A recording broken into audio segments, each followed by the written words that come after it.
예, 우리 잠시 하나님 앞에 묵상 기도하고 우리 예배를 드리기를 원합니다. 또 우리 어제 뉴스를 보셔서 아시겠지만 보름 정도 이래 종교 집회를 중지할 것을 강력 보호하는 담화문도 발표되었습니다. 제가 사실 강대상에서 정치적인 발언 한 번도 하지 않거든요. 정치하고 종교는 종교 분리이기 때문에 정치적인 발언을 지금까지 한 적이 한 번도 없어요. 우리가 기도해야 될 것은 유독 교회 예배에 대해서는 강행이라는 아주 불쾌한 표현을 씁니다. 예배 강행, 집회 강행. 제가 어제 저녁에 거리를 나가보니까 식당에 좁은 한 둥근 테이블에 다 앉아가지고 마스크도 안 쓰고 음식 먹고 술 마시고 이야기 다 하더라고요. 그런 부분에 있어서는 강행이라는 이런 표현을 절대 안 쓰면서 정부와 언론이 이 교회에 대해서는 예배 강행, 집회 강행 이런 표현들을 쓰면서 예배에 계속하여서 방해하고 해방하는 그런 걸 보는데요. 물론 시국이 수순하기 때문에 우리가 어느 정도 인정은 해야 되겠지만 이런 의도적인 노골적인 표현들을 통해서 교회 활동을 성도님들의 예배를 위축시키는 그런 일들을 정부와 언론이 하고 있는 겁니다.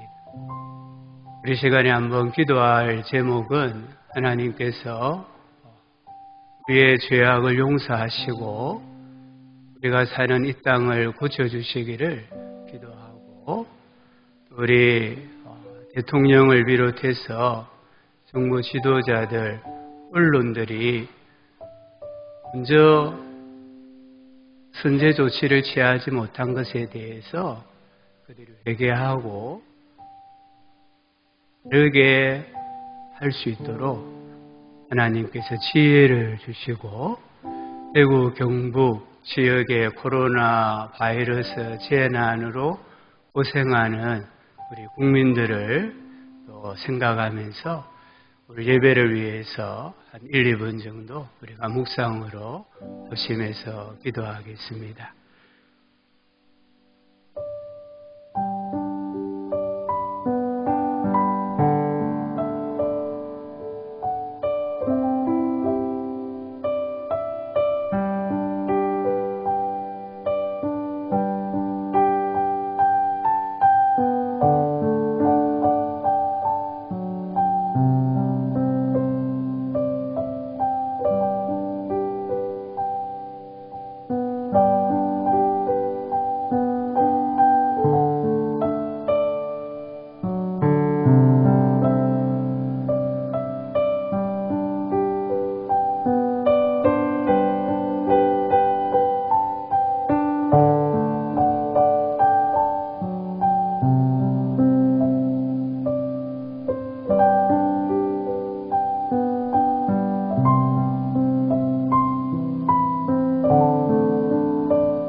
예수님의 이름으로 기도합니다. 아멘.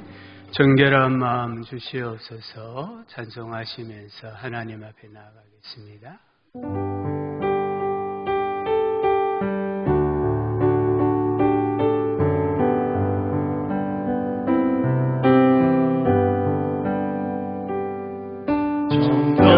정결한 마음 주시옵소서. 오 주님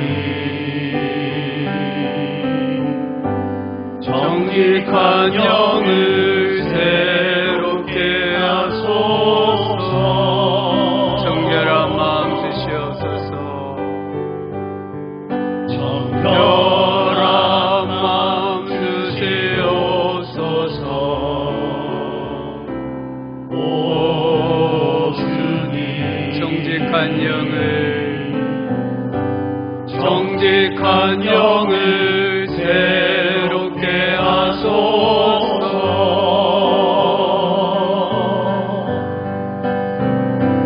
나를 주님 앞에서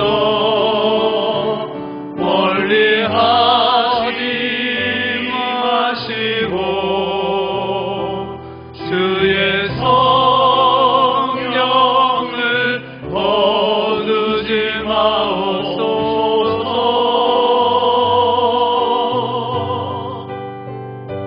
그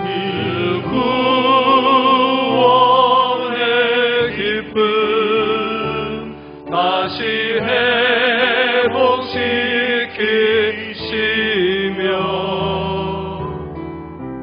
넘치 않는 마음 내 아래 두소서.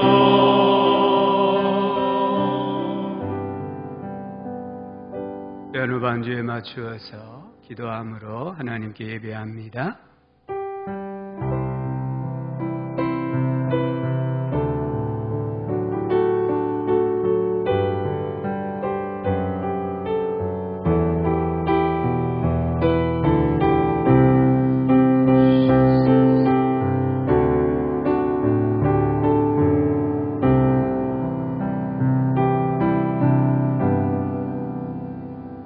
찬송가 2장입니다. 찬양 성부 성자 성령.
사도신경으로 우리 신앙을 고백하겠습니다. 나는 전능하신 아버지 하나님 천지의 창조주를 믿습니다.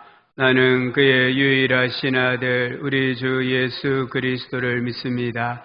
그는 성령으로 잉태되어 동정녀 마리아에게서 나시고 본디오 빌라도에게 고난을 받아 십자가에 못 박혀 죽으시고 장사된 지 사흘 만에 죽은 자 가운데서 다시 살아나셨으며 하늘에 오르시어 전능하신 아버지 하나님 우편에 앉아 계시다가 거기로부터 살아있는 자와 죽은 자를 심판하러 오십니다. 나는 성령을 믿으며 거룩한 공교회와 성도의 교제와 죄를 용서받는 것과 몸의 부활과 영생을 믿습니다. 아멘. 오명구 장로님 기도하시겠습니다.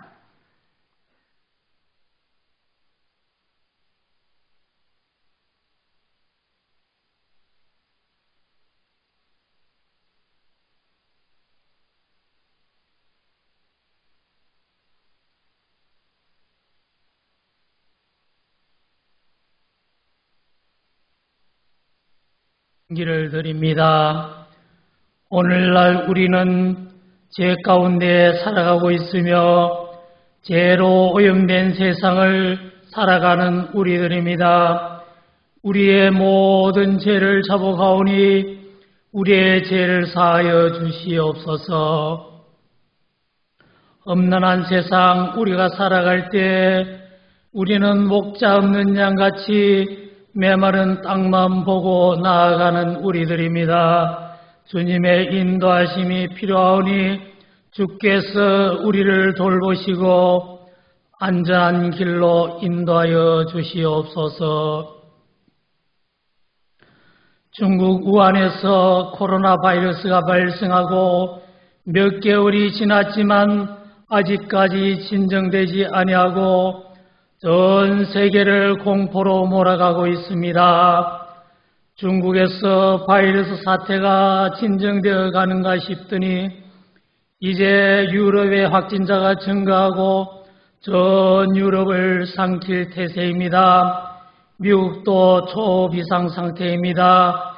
주님께서 돌보시고 우리 인간들을 긍휼히 여기시어 신종 바이러스 질병이 하루빨리 진정되어 가게 하여 주시옵소서. 주님께서 우리 교인들을 바이러스 병마로부터 안전하게 지켜주시옵소서.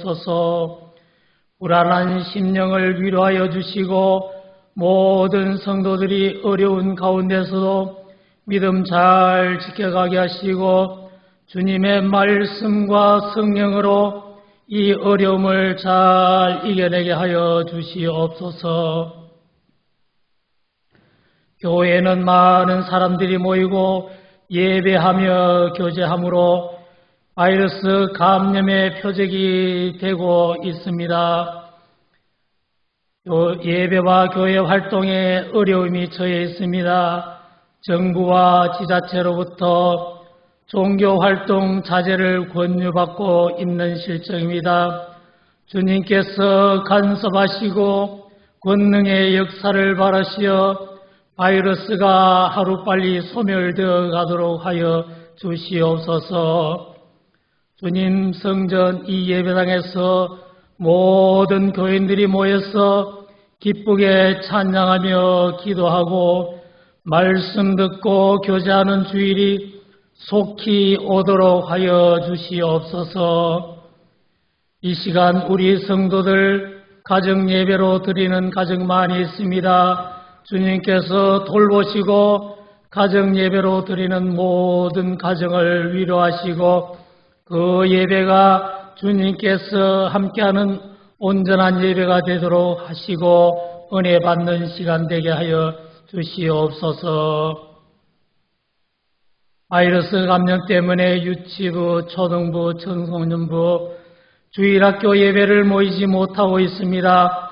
교회에서 예배하지 못할지라도 우리 어린이들, 청소년들 돌보아 주시고 믿음 잃지 않고 굳건하게 주 안에서 잘 지내게 하시고 교회에서 예배하게 될 때 건강하게 모두 다 돌아오게 하여 주시옵소서. 바이러스19 치료제와 예방 백신을 개발하고 있지만 시간이 촉박한 상태입니다. 주님께서 도우심으로 바이러스 치료제와 예방 백신이 하루빨리 개발되도록 하여 주시옵소서. 천지 만물의 주관자신 주님께서 우리를 돌보시고 바이러스 질병으로부터 우리를 해방시켜 주실 줄 믿사옵고 우리 구주 예수님 이름으로 기도드리옵니다. 아멘.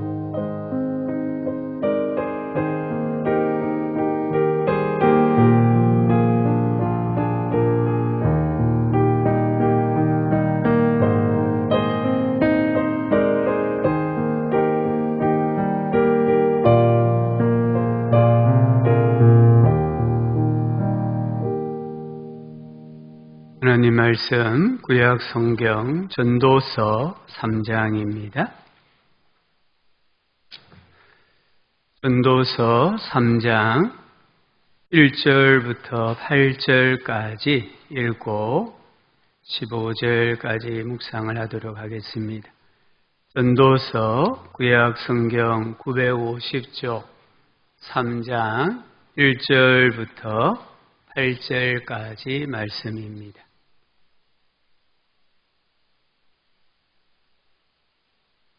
말씀을 제가 8절까지 읽어드리겠습니다. 범사에 기한이 있고 천하만사가 다 때가 있나니 날 때가 있고 죽을 때가 있으며 심을 때가 있고 심은 것을 뽑을 때가 있으며 죽일 때가 있고 치료할 때가 있으며 볼 때가 있고 세울 때가 있으며 울 때가 있고 웃을 때가 있으며 슬퍼할 때가 있고 춤출 때가 있으며 돌을 던져버릴 때가 있고 돌을 거둘 때가 있으며 안을 때가 있고 앉는 일을 멀리할 때가 있으며 찾을 때가 있고 잃을 때가 있으며 지킬 때가 있고 버릴 때가 있으며 찢을 때가 있고 꿰맬 때가 있으며 잠잠할 때가 있고 말할 때가 있으며 사랑할 때가 있고 미워할 때가 있으며 전쟁할 때가 있고 평화할 때가 있느니라. 아멘. 한 주 동안 또 어려운 형편 가운데 평안히 잘 지내신 줄 믿습니다. 삶이란 무엇입니까? 누군가 나에게 삶이란 무엇입니까? 묻는다면 뭐라고 대답을 하시겠습니까? 저는 말씀을 보면서 삶이란 걸음에도 불구하고다 이렇게 정의를 내려봅니다. 어떻게 인생을 지탱해 왔습니까? 사실 우리 인생은 연륜만큼 상상하기 어려운 아픔이 있었고 또 상상하기 어려운 상실이 있었을 것입니다.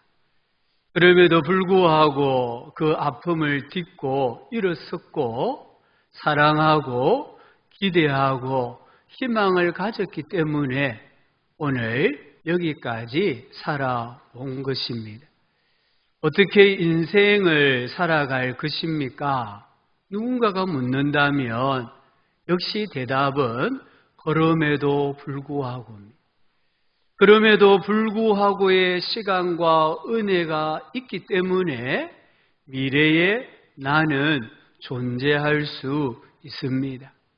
레위기 19장 32절은 너는 센 머리 앞에서 일어서고 노인의 얼굴을 공경하며 내 하나님을 경외하라. 나는 여호와이니라.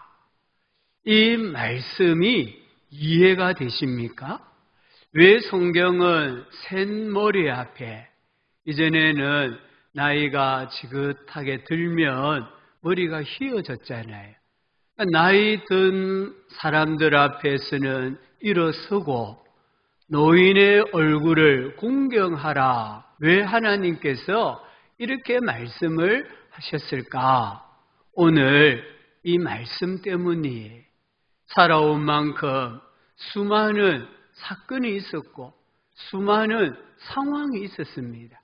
그럼에도 불구하고 인생을 살아내셨기 때문에 젊은이들은 어른들 앞에서 일어서야 하고 어른들의 얼굴을 공경해야 한다라고 하나님이 말씀을 하십니다.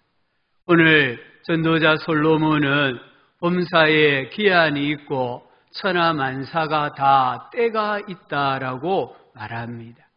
범사, 천하만사, 삶의 모든 영역을 가리킵니다. 예외가 없다라는 말입니다. 여기 기한이란 이 단어는 히브리어로는 제만이고 헬라어로는 크로노스라는 단어예요. 이 크로노스라는 헬라어는 일반적인 시간을 가리킵니다. 하루 24시간, 1년 365일 딱 정해져 있다는 겁니다. 어떤 상황, 어떤 환경의 시간은 영원하지 않습니다. 우리 인생의 단계가 영원하지 않잖아요. 만약에 영하기가 영원하다면 그 사람의 삶은 축복이 될 수가 없습니다. 노년기의 삶이 영원하다고 한번 생각해 보십시오. 진짜 그 노년은 축복이 아니라 저주가 될 수 있는 거예요. 하나님께서 영하기, 유아기, 소년기, 또 노년기, 우리 인생의 단계를 다 한계를 정해 놓으셨다는 것입니다. 내 삶에 어떤 상황도 환경도 영원하지 않습니다. 반드시 끝이 있다라는 것을 성경이 말씀합니다. 지금 코로나19 바이러스 감염도 영원하지 않습니다. 기한이 있습니다.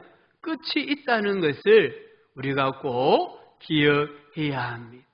천하만사가 다 때가 있다. 여기 때는 히브리어로 에트라는 단어예요.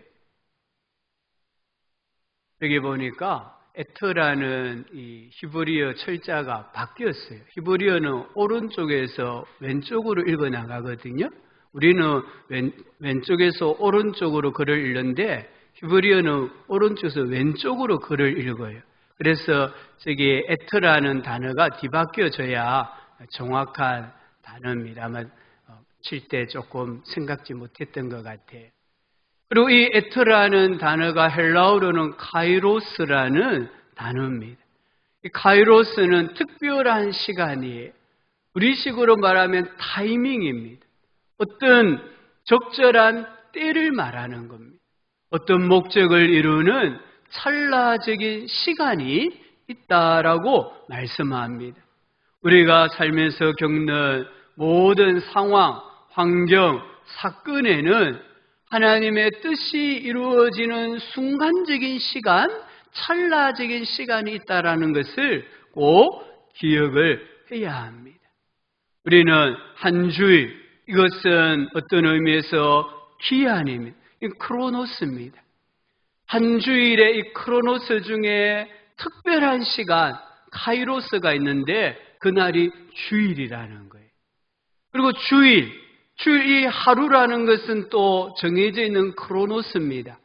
근데 이 하루 중에 24시간 중에 하나님께 예배하는 한 시간, 이 한 시간은 내 인생의 카이로스예요.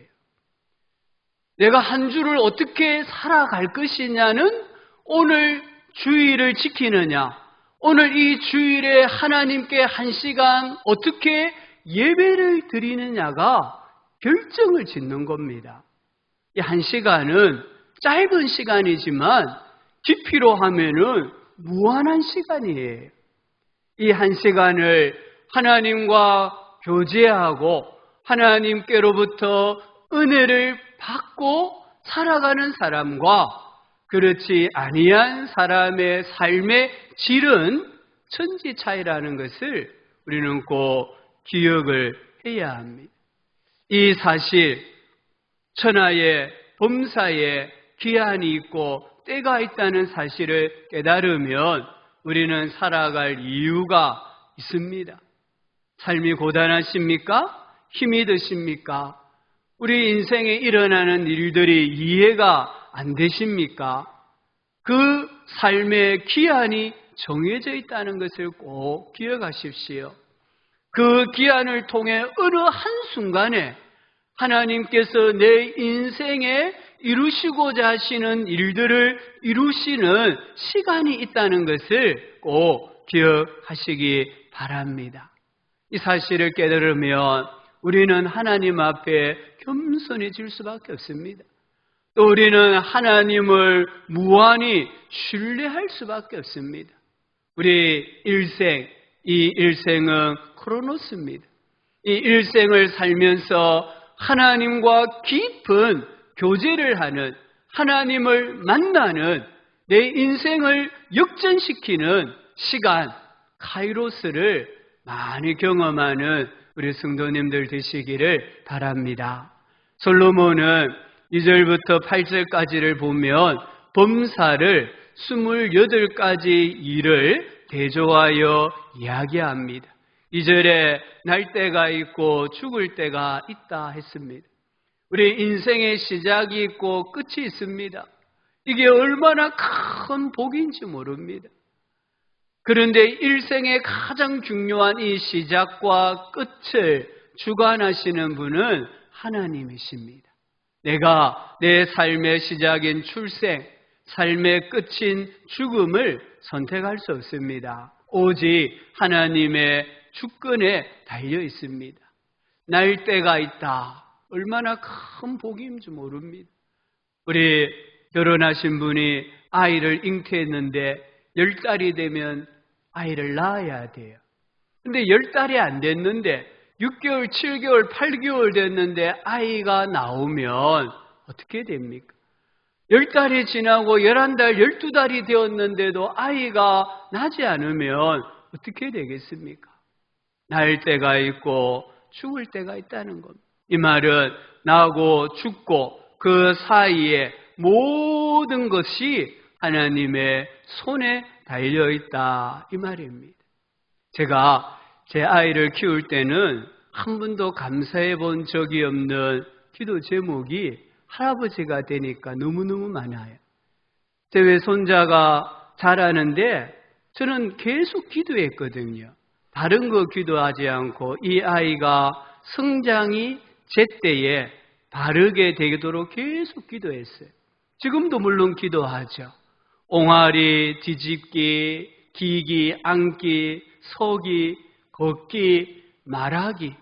근데 제가 제 아이를 키울 때는 이런 것에 대해서 기도해 본 적이 없어요. 감사해 본 적이 없어요. 너무나 당연하다고 생각을 했어요. 그런데요, 외손자가 자라는 모습을 보면서는 이게 전부 다 정상적인 성장 발육, 제때에 기고 제때에 서는 거, 이게 우연이 아니더라는 거예요. 전부 다 하나님의 섭리고 은혜고 기적이라는 것을 깨닫고 있습니다. 우리 인생은 기적으로 시작하고 기적으로 채워지고 기적으로 끝난다는 것을 꼭 기억하시기를 바랍니다. 2절에 심을 때가 있고 심은 것을 뽑을 때가 있다. 아니 내가 씨앗을 뿌리며 시간이 지나면 싹이 나고 열매를 맺는데 왜 이런 말을 할까? 아니라는 거예요. 농사 짓는 것이 내 입장에서는 너무나 당연하게 보이지만 하나님의 섭리 안에서 이루어지는 한 과정입니다. 우리에게 사소하게 자연스럽게 보이는 일조차도 그 배후에 하나님이 계신다라고 말합니다. 3절에는 죽일 때가 있고 치료할 때가 있으며 헐 때가 있고 세울 때가 있다. 죽일 때는 징계를 받는 겁니다. 고난을 받는 것입니다. 치료할 때는 위로와 회복을 받는 것을 말합니다.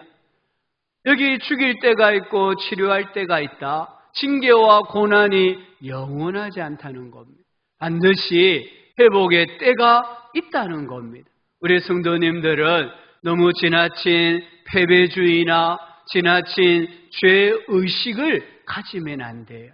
이것은 다 사탄이 우리의 연약한 본성을 틈타 장난질하는 겁니다. 죽일 때가 있으면 하나님이 치료할 때가 있다는 겁니다. 우리가 헐 때가 있으면 하나님께서 세워주시는 때가 있다는 것을 꼭 기억해야 합니다. 4절에 울 때가 있고 웃을 때가 있으며 슬퍼할 때가 있고 춤출 때가 있다. 울고 웃는 것은 우리 사람의 정말 이 슬픔과 기쁨의 가장 자연스러운 감정 표현이에요. 또 슬픔과 춤은 장례식장이나 결혼식장에서와 같은 곳에서 나타내는 감정 표현이에요. 우리 사람의 가장 자연스러운 감정 표현도 하나님의 섭리 안에 있습니다. 하나님이 울어야 할 때를 주시면 울어야 되는 거예요. 하나님께서 웃어야 할 때를 주시면 마음껏 웃어야 되는 거예요. 이게 안 되면은 마음에 병이 드는 겁니다. 그래서 우리 어른들 보면은 마음에 화병이 있는 분이 있어요. 우라병이 있는 분이 있어요. 우리 젊은이들 중에 우울증에 걸린 사람들이 있어요. 왜 그렇습니까? 자기의 감정 표현을 잘 하지를 못했기 때문입니다. 또 이게 거꾸로 되면 어떻게 되겠습니까? 장례식장에 가서 웃고 결혼식장에 가서 울면은 어떻게 되겠습니까?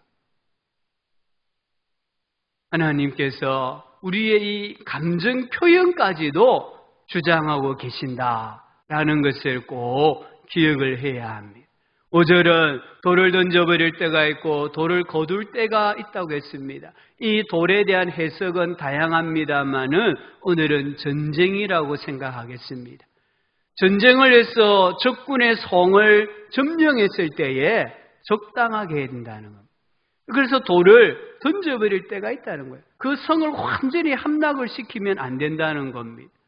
돌을 거둘 때가 있다, 이 말은 적군에 의해서 성읍이 점령을 당해서 고난 가운데 절망 가운데 살아가다가도 소망을 가져야 할 때가 있다라는 것을 말을 합니다. 안을 때가 있고 않는 일을 물리할 때가 있다고 했습니다. 남녀의 애정관계까지도 하나님의 섭리 안에 있습니다. 6절에 찾을 때가 있고 잃을 때가 있으며 지킬 때가 있고 버릴 때가 있다고 했습니다. 돈을 모아야 될 때가 있는가 하면 돈을 나누어 줘야 할 때가 있습니다. 돈을 내가 보존해야 돼, 지켜야 할 때가 있는가 하면 그 돈을 버려야 할 때가 있다는 거예요. 삭개오와 부자 청년이 보여주는 이야기잖아요. 삭개오는 버려야 될 때 버립니다. 그래서 구원을 받습니다. 부자 청년은 버려야 할 때에 지킵니다. 그래서 그는 구원을 받지 못하는 것을 성경이 우리에게 보여줍니다. 8절은 사랑할 때가 있고 미워할 때가 있으며 전쟁할 때가 있고 평화할 때가 있다고 했습니다. 사람과 사람 사이의 감정과 국가와 국가 간의 외교 문제도 하나님의 섭리 아래 있다는 것을 말씀하고 있습니다. 솔로몬은 범사를 하나님께서 주관하신다고 말씀합니다. 근데 오늘 11절에 보니까 하나님이 모든 것을 지으시되 때를 따라 아름답게 하셨고 했습니다. 이 말씀을 붙드셔야 되는 거예요. 여기 모든 것은 우리가 경험하는 모든 삶이에요. 특별히 2절부터 8절에서 말씀한 삶이에요. 이 모든 것을 누가 지으셨습니까? 하나님이십니다. 천하 만사는 다 하나님의 섭리 안에 있습니다. 하나님께서 어떻게 지으셨습니까? 때를 따라 아름답게 지으셨다고 했습니다. 여기 아름답단 말은 아름답다 이런 뜻도 있지만 적합하다 이런 뜻이 있습니다. 하나님께서 천지 만물을 창조하실 때에 막무가내로 창조하시지 아니하시고요. 6일 동안 하루하루를 따라서 창조하셨어요. 그리고 모든 것을 아름답게 창조하셨고 우주 만물의 적당한 자리에 배치하셨습니다. 그 하나님께서 나의 모든 일도 하나님의 시간표에 따라 일어나게 하시고 그 모든 일을 내 인생에 아름답게 적합하게 배치하신다라고 우리는 믿는 하나님의 사람들입니다. 내게 일어나는 그 어떤 것도 내 의지와 결정을 따라 되지 않습니다. 내가 행하는 그 어떤 것도 영원하지 않습니다. 내가 당면한 어떤 문제도 나를 영원히 절망시키거나 실망시키지 못합니다. 내 인생에 봄바람도 있고 엄동설한도 있습니다. 그러나 그 어떤 때라도 그것은 하나님의 섭리 안에 있습니다. 하나님의 손 안에 있습니다. 내가 부함도 가난함도 하나님의 섭리 안에 있습니다. 그러므로 내 삶의 모든 시간에 하나님이 나와 함께 하신다는 것을 우리는 믿는 사람들입니다. 비록 내가 아프고 쓰러질지라도 나를 향한 하나님의 뜻은 반드시 이루어진다는 것을 믿으시기 바랍니다. 내 인생에 의미 없는 시간, 의미 없는 사건은 아무것도 없습니다. 우리는 다만 하나님께서 그 일을 어떻게 이루어 가시는지 알 수 없을 뿐입니다.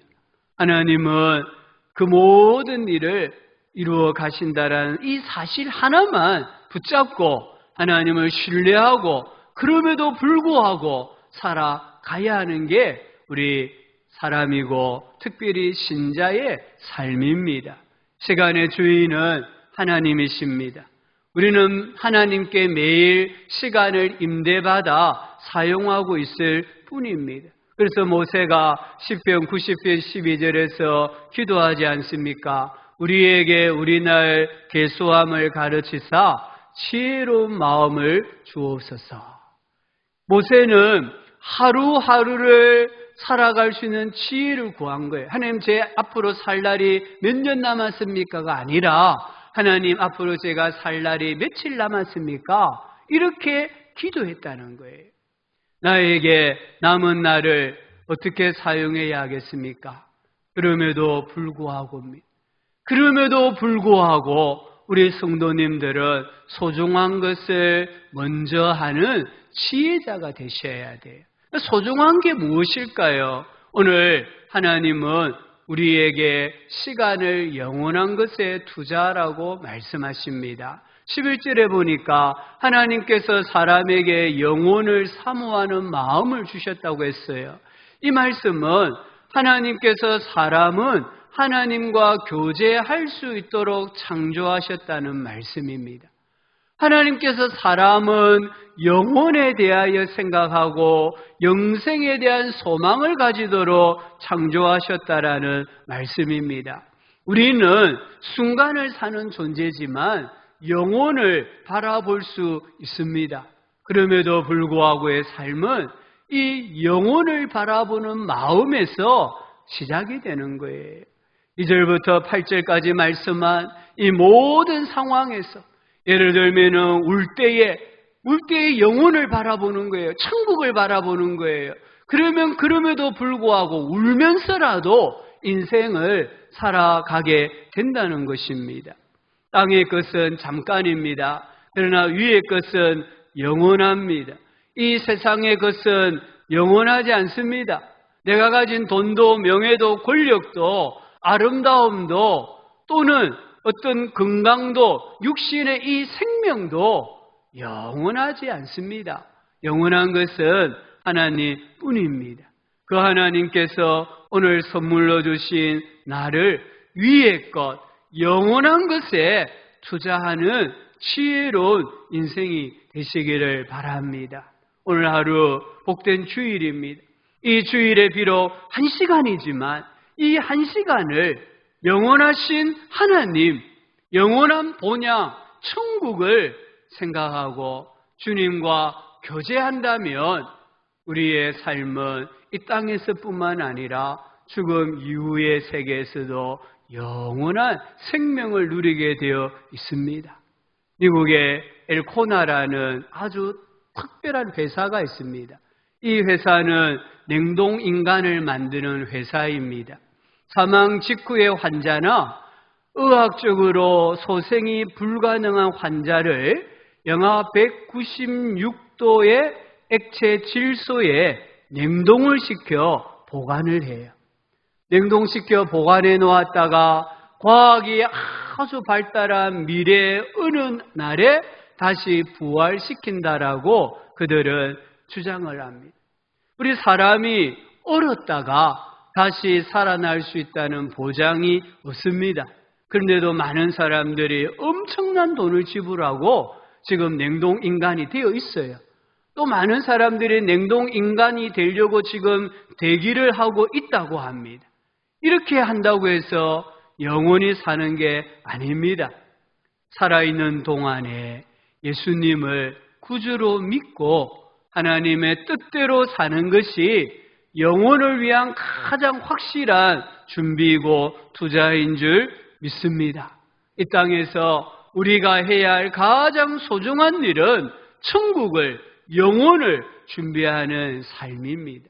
두 번째로 하나님께서는 우리에게 일상을 즐거워하라고 말씀하십니다. 오늘 12절과 13절을 보니까 사람들이 사는 동안에 기뻐하며 선을 행하는 것보다 더 나은 것이 없는 줄을 내가 알았고 13절에 사람마다 먹고 마시는 것과 수고함으로 낙을 누리는 그것이 하나님의 선물인 줄도 또한 알았도다. 하나님께서 범사를 다스린다는 것을 믿는다면 그 사람은 인생을 즐겁게 삽니다. 이 삶은 그럼에도 불구하고 즐겁게 사는 거예요. 전도서 9장 8절에 뭐라고 말합니까? 내 의복을 항상 희게 하며 내 머리에 향기름을 그치지 아니하도록 할지니라. 이 그치지 않는다면 부족함이 없게라 이 말이에요. 긴 옷을 입고 머리에 기름을 바르고 몸에 향수를 뿌린다는 것은 축제를 말합니다. 내가 지금 축제에 간다는 겁니다.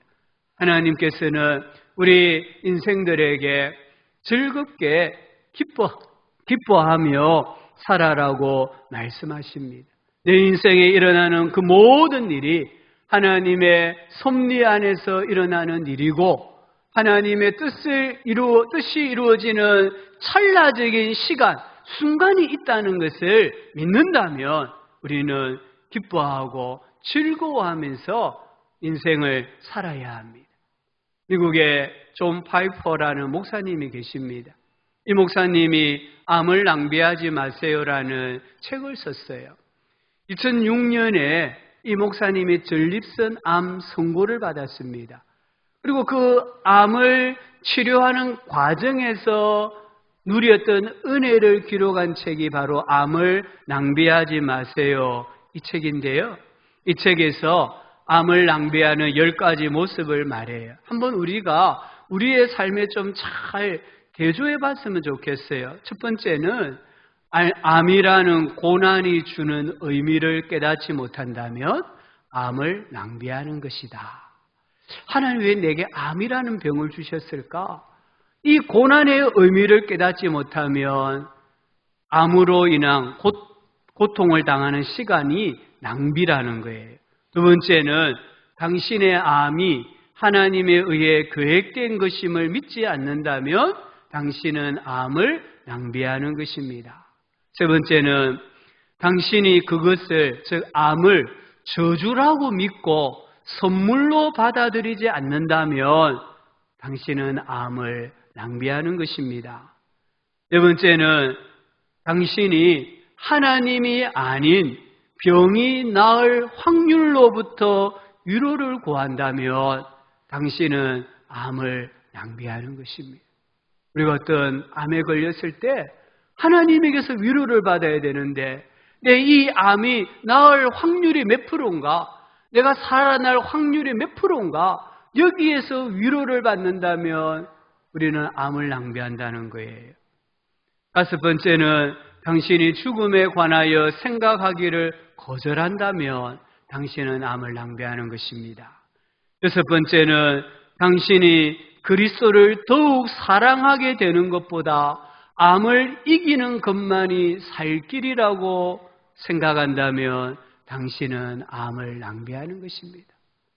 일곱 번째는 당신이 하나님을 알아가는 데 충분한 시간을 쓰지 않고 암에 대한 정보를 찾는 데만 혈안이 된다면 당신은 암을 낭비하는 것입니다. 우리 대부분, 저를 포함해서 대부분 사람이 이렇거든요. 어떤 병에 걸리면 이 병이 어떤 약이 좋고 어떤 음식이 좋고 계속 그런 정보만 찾는데 우리의 시간을 소비를 한다는 거예요. 여덟 번째는 당신이 사람들과 더 깊은 사랑의 관계를 세워가기보다는 자기만의 외로운 시간 속에 숨어버린다면 당신은 암을 낭비하는 것입니다. 당신이 소망이 없는 이들처럼 슬픔에 빠진다면 당신은 암을 낭비하는 것입니다.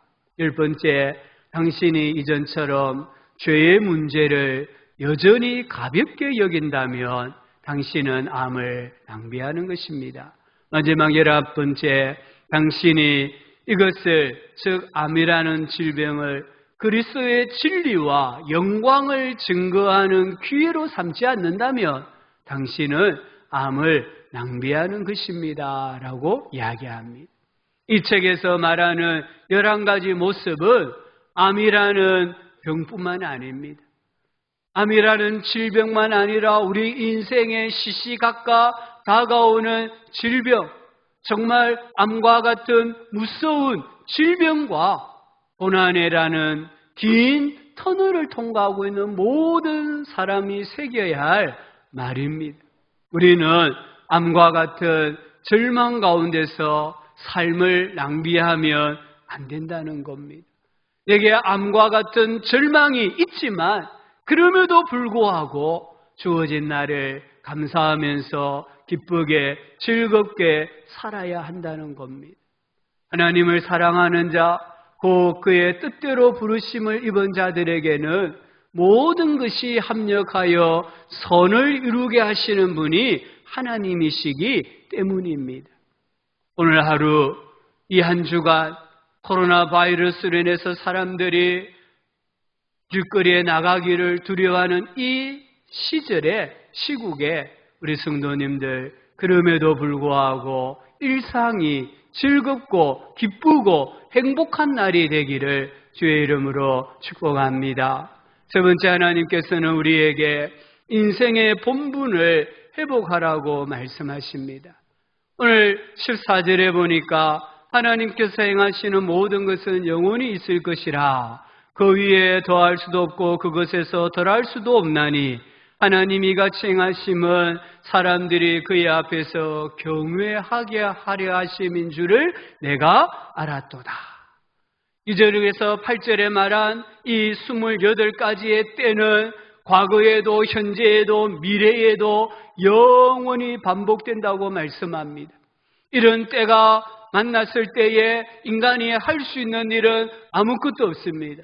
우리는 그 모든 일들의 불가항력적일 수밖에 없다는 거예요. 그런데 왜 하나님께서 이렇게 행하십니까? 그 목적이 뭡니까? 사람들이 하나님 앞에서 하나님을 경외하도록 하기 위함입니다. 경외가 뭐예요? 존경과 사랑에 기초한 두렵고 떨리는 마음이잖아요. 내 인생에 이해하기 힘든 상황이 있습니다. 환경이 있습니다. 사건이 있습니다. 왜 하나님이 이렇게 하시느냐? 인생의 본분을 회복하기 위함이에요. 전도서 12장 13절에 이래 결국을 다 들었으니 하나님을 경외하고 그의 명령들을 지킬지어다. 이것이 모든 사람의 본분이니라. 본분이 뭐예요? 마땅히 해야 할 바라는 겁니다. 하나님께서 우리에게 정말 이해할 수 없는 때를 주세요. 울 때를 주세요. 슬퍼할 때를 주세요. 또 죽일 때를 주세요. 헐 때를 주세요.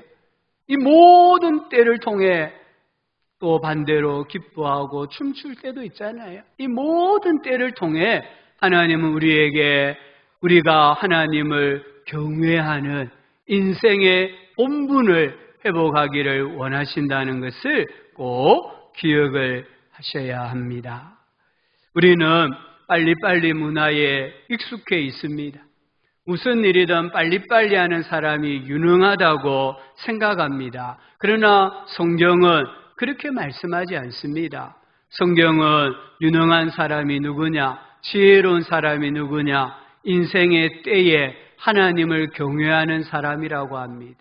내 인생의 때에 하나님을 경외하는 거예요. 슬플 때나 기쁠 때나, 인생이 고단할 때나 또 인생이 정말 즐거울 때나, 내가 생각했던 것이 더디 이루어지고 때로는 이루어지지 않는다 할지라도 그때마다 그럼에도 불구하고 하나님을 경외하고 하나님의 말씀에 복종하는 것이 신자의 삶입니다.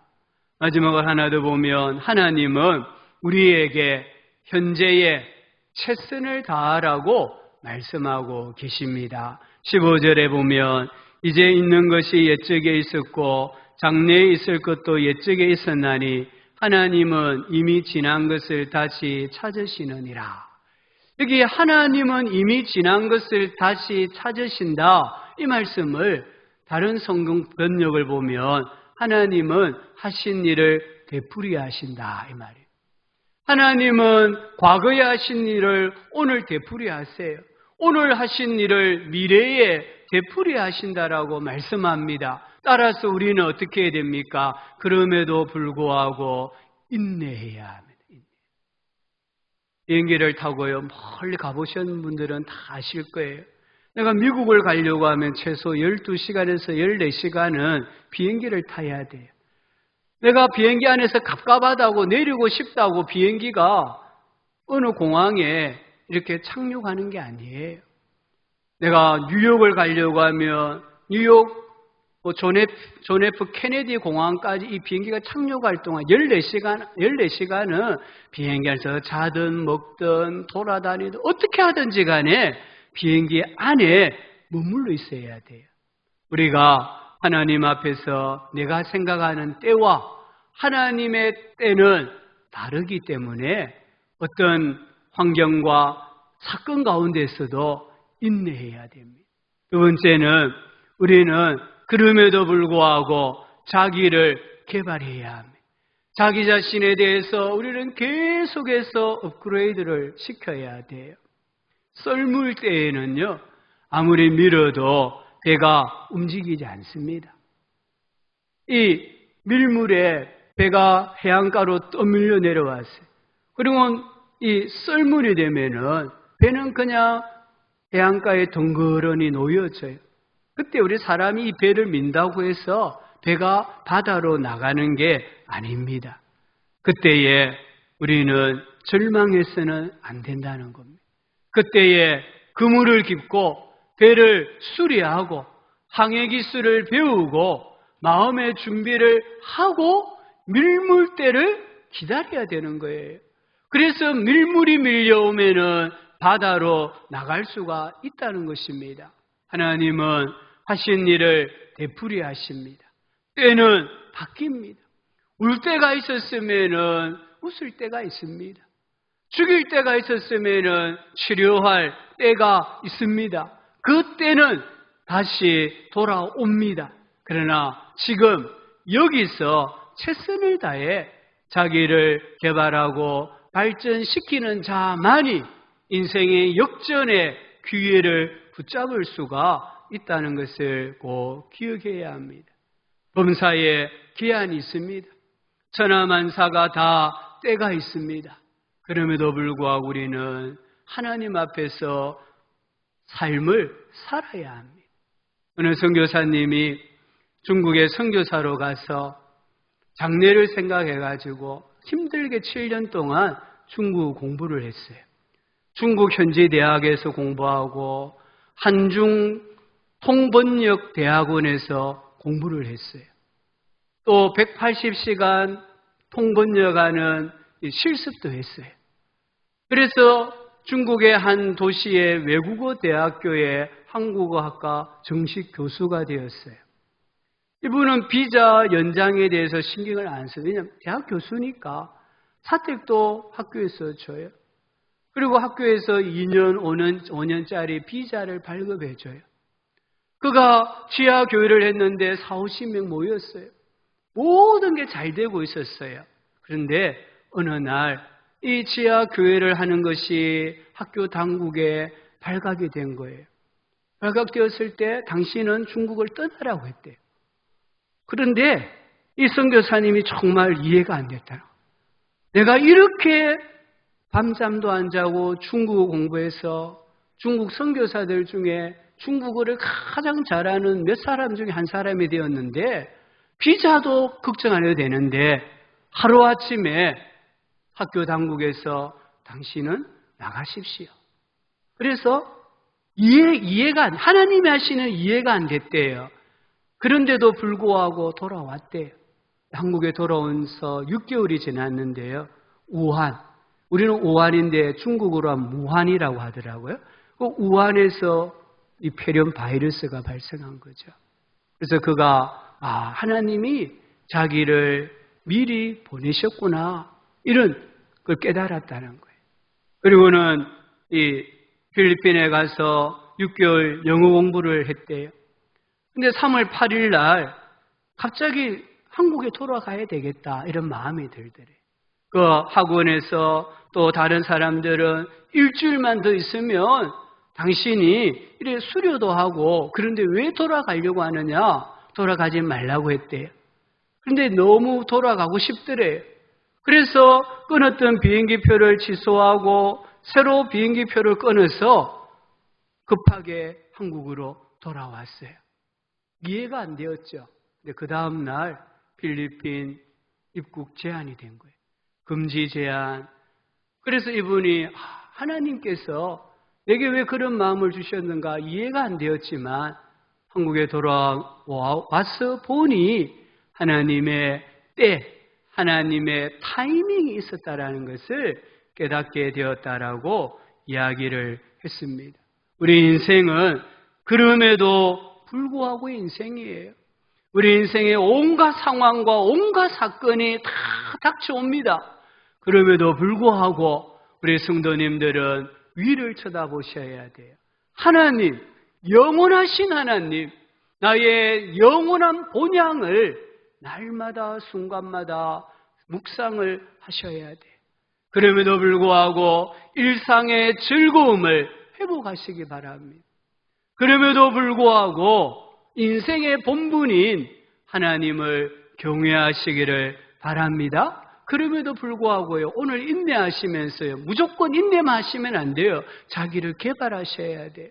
자기를 업그레이드를 시키셔야 돼요. 그럴 때에 밀물이 밀려오면 다시 바다로 나아가는 역전의 기회를 붙잡을 수 있다는 것을 꼭 기억하시고, 그럼에도 불구하고 지금까지 살아오셨잖아요. 그럼에도 불구하고 오늘도 내일도 영원히 살아가게 되는 줄 믿습니다. 하나님 아버지, 그럼에도 불구하고 정말 우리는 이해할 수 없는 많은 상황과 환경과 사건이 있습니다. 우한에서 발생한 이 폐렴이 우리는 이해를 할 수 없습니다.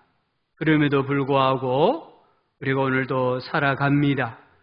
그럼에도 불구하고 이 삶이 주님 다시 오시는 그날까지, 천국 가기까지 계속되게 하여 주시고 우리의 인생을 끝까지 지탱해 나아가는 삶의 동력이 되게 하여 주시옵소서. 예수님 이름으로 기도합니다. 아멘. 623장입니다. 주님의 시간에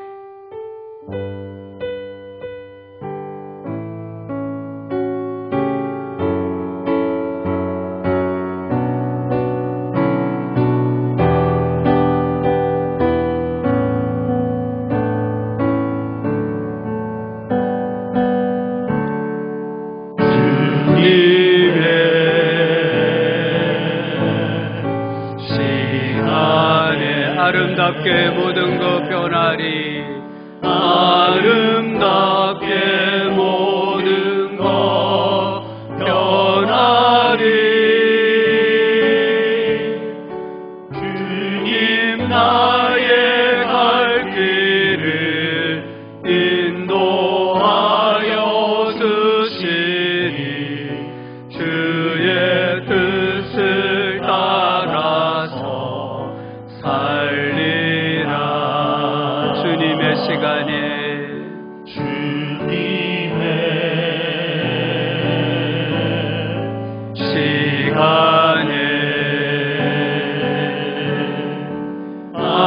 아름답게 모든 것 변하리. 나의 정성 다하여 나의 정성 다하여 주를 찬송하오니 주의 뜻을 이루어 주소서. 아버지 하나님, 우리의 시간이 아니라 주님의 시간에 모든 것을 아름답게 변화시켜 주시는 줄 믿습니다. 주님의 뜻을 따라 살아가는 우리 모든 성도가 되게 하여 주옵소서. 오늘도 우리 주님 앞에 적은 것이지만 또 예물을 기쁜 마음으로 드렸나이다. 이 모든 예물을 하나님 기쁘게 받으시고 드린 손길과 가정과 심령과 생업에 하나님의 크신 은혜와 복을 베풀어 주옵소서. 이 한 주간도 이 나라와 백성들과 교회와 우리 성도들의 삶을, 생명을 하나님 지켜보아여 주시옵소서. 예수님 이름으로 기도합니다. 아멘. 경고 말씀은 주보 참고해 주시고요. 주보에 없는 광고인데요. 원래 교회가 3월 15일 주일부터 주일 오전 예배를 회복해서 계속 오늘까지 이제 예배를 두 번째 드렸는데요. 어제 정세균 국무총리가 담화문을 발표했습니다. 물론 그 담화문 내용대로 우리가 지금까지 지켜왔고, 오늘 우리 성도님들은 또 미리 저희들이 공지를 못했습니다. 오늘 예배하러 오신 분들은 저희들이 다 이렇게 성함하고 또 전화번호를 적어 놓았어요. 9시에 교회 왔다는 것도 다 적어 놓았거든요. 그런 이제 조건이 있는 단체, 종교단체는 예배를 허용한다. 이게 이제 담화문의 하나의 내용이기 때문에 했어요. 그런데 또 우리 이제 당에서 성도님들을 좀 보호하고 그런 차원에서 일단 다음 주일은 예배를 이전처럼 영상으로 드리기로 했습니다. 그래서 보름을 이야기했기 때문에 다음 주일 이렇게 안 모이면 14일, 그 다음 주일이 이제 15일째 되는데 일단은 다음 주일은 영상으로 드리고요. 일부 예배 이 시간에 우리 교역자 장로님들, 안수집사님들, 권사님들, 중직자들만 모여서 예배드리고 영상으로 올리면 11시에 가정에서도 가정 예배를 드리시기를 바랍니다.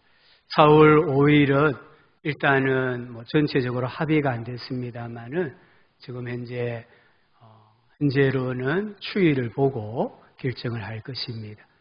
오늘 4월 5일은 종료주일이고 또 예수님의 한 주간 고난당하신 주일이고 그 다음은 또 부활주일이잖아요. 그래서 쉽게 결정을 못합니다. 추세를 좀 보고 주말에 가서 다시 결정을 하면 전체적으로 공지를 하도록 하겠습니다.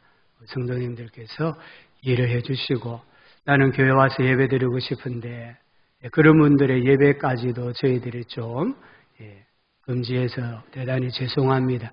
하지만 이해해 주시고 한 주 정도만 또 영상으로 예배를 드리시고 대신 기도를 많이 하시면 좋겠어요. 그래서 빨리 이 우한 바이러스 폐렴이 소멸될 수 있도록 기도해 주시기를 바랍니다.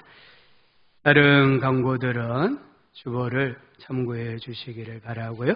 기도하겠습니다.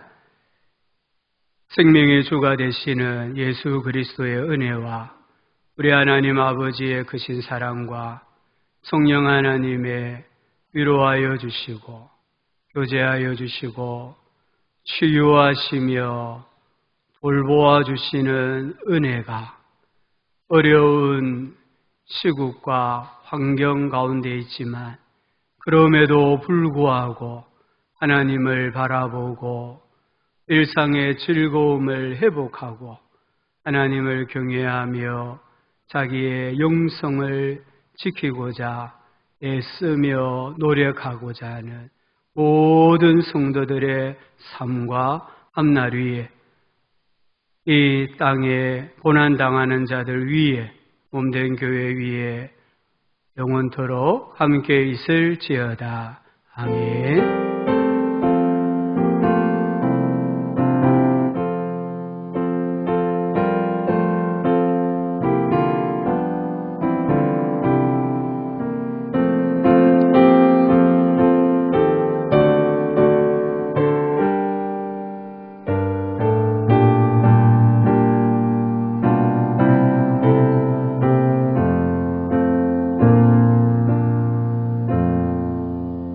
(54장) 주여 복을 구하오니 찬송 부르시고요. 서로 또 목례로 인사하시면 좋겠습니다.